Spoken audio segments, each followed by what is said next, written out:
नमस्कार, जय महाराष्ट्र मित्रांनो। शिंदे फडणवीस यांना जमलं नाही ते एका फोनने केलं। शिवतारेंचं बंड थंड करणारा तो व्यक्ती कोण, काय आहे बातमी सविस्तर जाणून घेऊयात।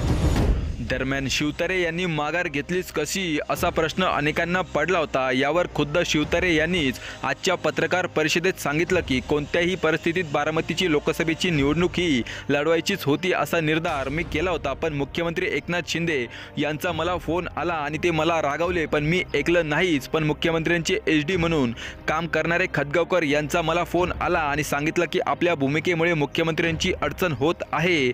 महायुतीचं वातावरण बिघडून राज्यात 20 ते 25 खासदार तुमच्यामुळे पडू शकतात, त्यामुळे तुमच्यामुळे वरिष्ठांचं वातावरण बिघडलं तर ते चालणार नाही, म्हणूनच मी माघार घेतली असं विजय शिवतारे यांनी सांगितलं।